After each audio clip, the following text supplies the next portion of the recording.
They say the UK is bouncing back, that the economy is recovering, jobs are growing, and inflation is easing.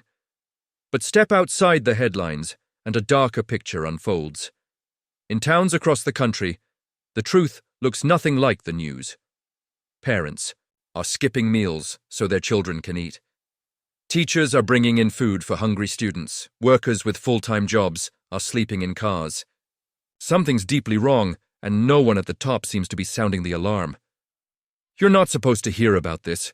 You're not supposed to notice. But today we're pulling back the curtain on a reality too many are forced to live, and too many choose to ignore. This is the shocking truth about poverty in the UK in 2025. And what they're not telling you might just change how you see everything on paper. It looks like things are getting better. Unemployment is down, wages have risen slightly, and government officials proudly declare that the worst is behind us. But here's what they're not saying. Millions of people are still trapped in poverty, and many of them are working harder than ever before. This isn't just about people who are unemployed or struggling with benefits. We're talking about nurses, supermarket staff, delivery drivers, carers, people you see every day, who are quietly drowning under the weight of rising costs and flatlining support. It's what experts are now calling the poverty illusion, the dangerous belief that if someone has a job, they're doing fine. But having a job no longer guarantees stability. In fact, for many, it's become a fast track to exhaustion, debt, and desperation. The cost of living is rising faster than wages can catch up. Rent, energy, groceries, everything essential is climbing, while pay remains frozen or barely budges. 1 in 3 low-income households now spends more than half their income on housing alone. That means every other bill, every emergency, every small expense is a threat to survival. And here's the twist. The government's own figures often underplay how bad things really are. Poverty lines are drawn too low. Statistics are massaged to suggest progress. But ask anyone on the ground, and they'll tell you the same thing. It's getting harder, not easier. Community food banks are running out of supplies. Waiting lists for council homes have exploded. More families are living in temporary accommodation, not because they're irresponsible, but because the system no longer has room for them. There's a silence hanging over all this, a collective looking away. Because admitting the truth would mean admitting that the safety net is failing, that policies meant to help are no longer enough, that for millions, the idea of getting by is now a daily battle. You won't see this in flashy political ads or economic briefings, but in forgotten high streets, overcrowded hostels, and dimly lit kitchens across the UK. The reality is playing out every single day, and the most dangerous part. It's starting to feel normal. When poverty becomes invisible, when people stop questioning it, that's when the damage really takes hold. Because if we don't see it, we can't fix it. And right now, the UK's teetering on that edge. There used to be a simple promise in this country. If you worked hard, you could live with dignity. You didn't have to be rich, but you could pay your bills, feed your family, and maybe save a little for the future. That promise is broken, and no one in power seems willing to admit it. Across the UK, millions of people are clocking in, day after day, only to remain stuck in poverty. These are not people avoiding responsibility. They're cleaners waking up before sunrise, nurses working back-to-back shifts, warehouse workers on their feet for 12 hours. And yet, at the end of the month, many of them are left choosing between heating their homes or buying food. This is the new face of poverty in 2025, the working poor. The term sounds like a contradiction. How can someone work full-time and still be poor? The answer lies in a system built on fragile wages and rising insecurity. 0-hour contracts, gig work, underemployment, even regular jobs no longer come with regular pay. When hours are unpredictable and benefits are stripped away, work becomes a gamble instead of a lifeline. And here's what's worse. Even when people work multiple jobs, they're still falling behind. Rent eats up half their paycheck. Chanoncelling source. Tax, transport, childcare, all of it takes what's left. And savings? Forget it. A single broken appliance or a missed shift can spiral into debt within days. Payday lenders and buy now. Pay later schemes are filling the gap, but at a steep cost, one that traps people in a cycle they can't escape. Politicians love to talk about employment rates, But employment alone isn't the answer if the jobs themselves are broken. A society can't function when working people are hungry, homeless, and hopeless. Yet these stories rarely make the headlines. Why? Because they're inconvenient. They challenge the narrative that everything is fine, that people just need to try harder, that opportunity is still within reach, but behind closed doors, the reality is different. Teachers are handing out food parcels to students. Nurses are using food banks in the same hospitals where they save lives. Bus drivers are sleeping in their vehicles between shifts. These are not fringe cases, they are happening now in towns and cities across the UK, and the psychological toll is growing. Studies are showing record levels of stress, depression, and anxiety among working-class families. Not because they're lazy, but because the system is exhausting them mentally, physically, and emotionally. When every week is a scramble, when you never know if you'll make rent or afford groceries, it wears you down. Slowly, then all at once, this is poverty in disguise. It looks like normal life on the outside. People going to work, paying their rent, raising kids. But behind the front door, the lights are off because the electric's run out.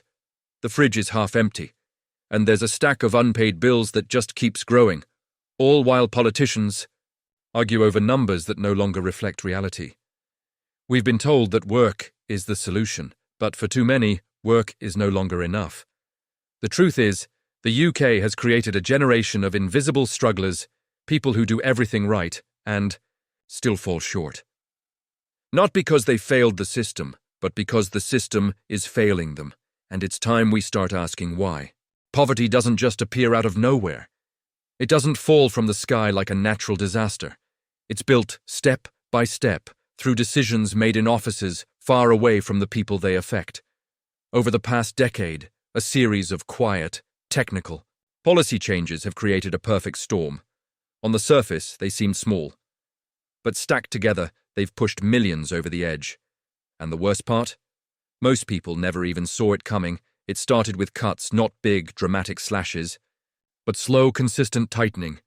Benefits that once offered a cushion were trimmed, frozen, or capped.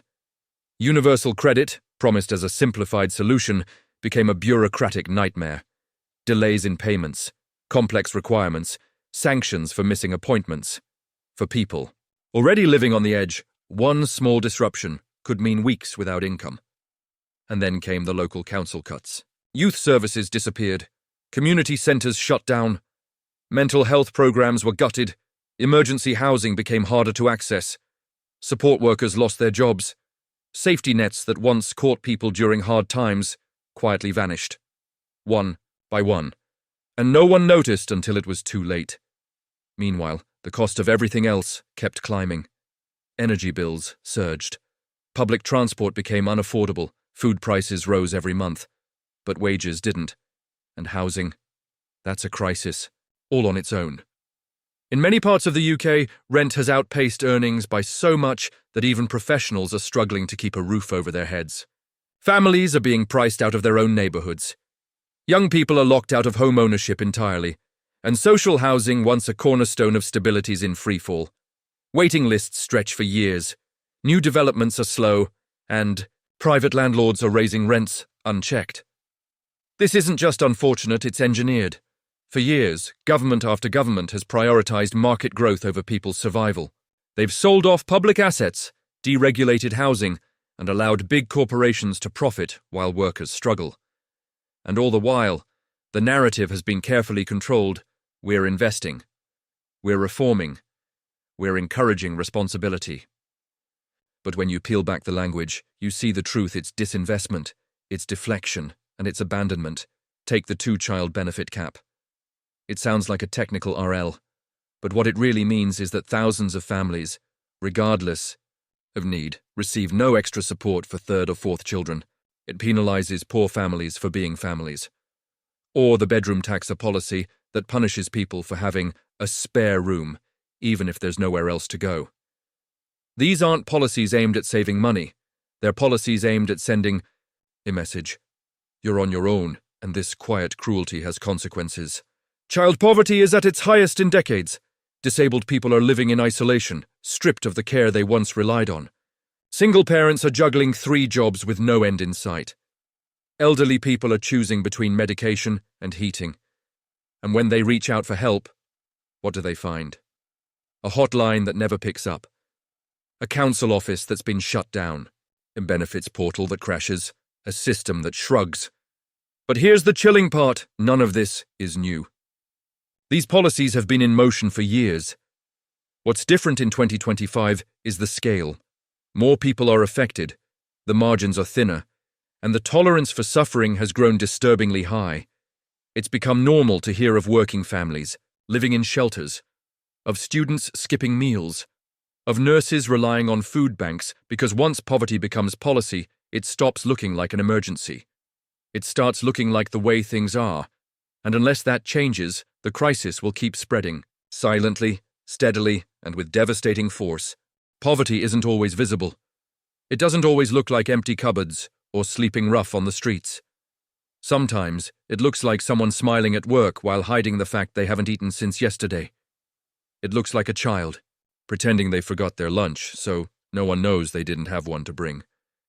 It looks like a pensioner sitting in the cold because they can't afford to turn on the heat. This is the kind of suffering that doesn't show up in government statistics because it lives in silence. We often talk about poverty in economic terms: income, housing, food bills. But there's another cost, one that's harder to measure and easier to ignore: the psychological cost. The slow, grinding impact of constant stress, fear, and shame. And right now, that invisible toll is at an all-time high. Imagine waking up every morning with a knot in your stomach, not because you're lazy or unwilling to work, but because no matter how hard you try, it's never enough. The bills keep coming, the job is insecure, the benefits are delayed, the rent is rising again. You don't get sick days, you can't afford a breakdown, you're surviving on caffeine, adrenaline, and anxiety. This isn't a rare experience, it's reality for millions. And the human brain wasn't built for this level of ongoing pressure. Studies now show that people living in poverty are more likely to suffer from depression, anxiety, insomnia, and even physical illness. Not because they're weak, but because the body keeps score. Stress over finances isn't just uncomfortable, it's toxic. It wears down the immune system, it breaks focus, it leads to burnout. It creates a fog that makes everything harder: thinking, planning, hoping. And here's what makes it worse: the shame. Because in the UK, poverty is still treated like a personal failure. People are judged for not trying harder, for making poor choices, for being lazy or irresponsible. But when the system is built to keep you running in place, how do you ever get ahead? When rent is rising faster than wages, when childcare costs more than your job pays, when support services are cut to the bone, how is this a failure of the individual? It's not, but shame keeps people quiet. It isolates them. It stops them from seeking help. And for many, it turns poverty into a private battle, one fought behind closed doors with no backup and no escape. This emotional exhaustion is why poverty is so effective at entrenching itself. Because once people lose hope, once they believe they deserve this, it becomes harder and harder to fight back. And children feel it too. Kids growing up in poverty often internalize that same stress and stigma. They see their parents struggling and they blame themselves. They grow up too fast, learning not to ask for things. They miss out on the stability, the freedom, the chance to just be a kid. Poverty doesn't just take food off the table, it steals childhoods, confidence, and potential, but none of this makes it into the debates. You won't hear about the single, mum crying quietly in her car because she's just been hit with another unexpected bill. You won't hear about the 16-year-old dropping out of school because they need to work to support their family, or the retired man rationing his medication to stretch his pension. These stories are real and they are everywhere. The UK's poverty crisis isn't just about money, it's about dignity. About how long people can hold on when they're told directly or indirectly that their lives don't matter as much. That they are disposable. That they're asking for too much by simply wanting enough. We are living in a country where millions carry this invisible burden every day. And the longer we look away, the heavier it becomes until something breaks and the cracks are already hoeing. It's easy to look away. That's what most people do. It's easier to believe the headlines, to accept the sound bites, to tell ourselves things are getting better, that poverty is unfortunate, but rare, that if someone's struggling it must be their fault, that the system works mostly, but here's the truth. If we keep looking away, this crisis won't just continue, it will get worse, because poverty doesn't stay still. It spreads. It creeps into the middle class, it swallows up people who once felt secure, it breaks down communities, it builds resentment, it fuels division, and slowly, silently, it starts to shape everything. Who gets to live well? Who gets to dream? Who gets to survive right now? We are standing on a line. On one side, a society that protects, uplifts, and takes care of its people. On the other, a society that punishes the poor, rewards the powerful, and normalizes suffering. And every policy, every budget, every decision pushes us in one direction or the other. So ask yourself, what happens if we do nothing? What happens?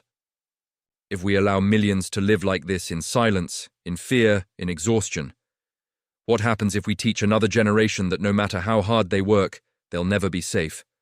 What happens if we accept that food banks are a normal part of life? That homelessness is inevitable, that dignity is a luxury, not a right?